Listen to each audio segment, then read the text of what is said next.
4 years ago, I wrote my bucket list. I was in Nashville, Tennessee. I'd spent 3 intense days with my coach, challenging me on many, many levels.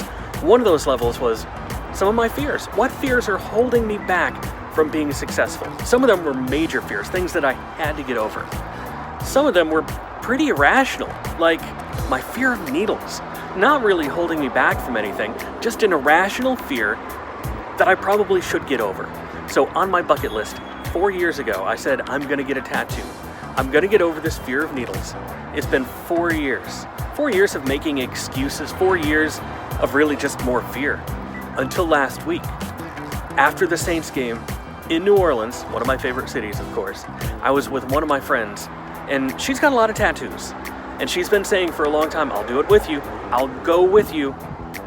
And we finally did it. I walked past the Electric Ladyland tattoo shop on Frenchman Street at least 3 times, if not 4, and each time she just gave me the look like, just go do it. Until one of the last times she called me out, kind of nudged me in the door, waited an hour, psyched myself out, turned white, started sweating. I was afraid. I had fear. I finally go into the room. After 10 minutes, the tattoo is done. I had nothing to be afraid of. It didn't hurt nearly as much as I thought. That irrational fear was gone.